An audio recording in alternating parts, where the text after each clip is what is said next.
20 বছরের একটা মেয়েকে 50 বছরে পরিণত করতে পারে একটা পুরুষ, আবার 50 বছরের কোনো মেয়েকে 20 বছরে পরিণত করতে পারে একটা পুরুষ।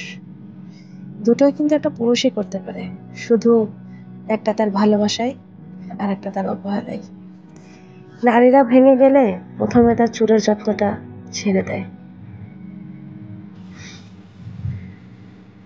নারী অর্ধেক সৌন্দর্য হারায় তার মাতৃত্বে। একটা নারী যখন সৌন্দর্য হারায়, পুরুষ তখন সেই নারীর ভিতরে সৌন্দর্য খুঁজে বের করতে চায়, কিন্তু চিন্তা করে না তার সন্তানের মা হতে যেয়ে কিন্তু নারীটা সৌন্দর্য হারিয়েছে। আমরা নারীরা কেন এত অবহেলিত বলতে পারেন? আমরা তো ভয় করি না মা হতে যেয়ে সৌন্দর্য হারাবো বলে।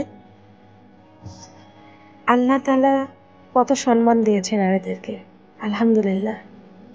নারী হিসাবে দুনিয়াতে আসতে পেরে আল্লাহ যেন হেফাজতে রাখে, ইমানে রাখে, ইমানের সাথে যেন এই দুনিয়া ছেড়ে যেতে পারি। ভালো থাকবেন সবাই।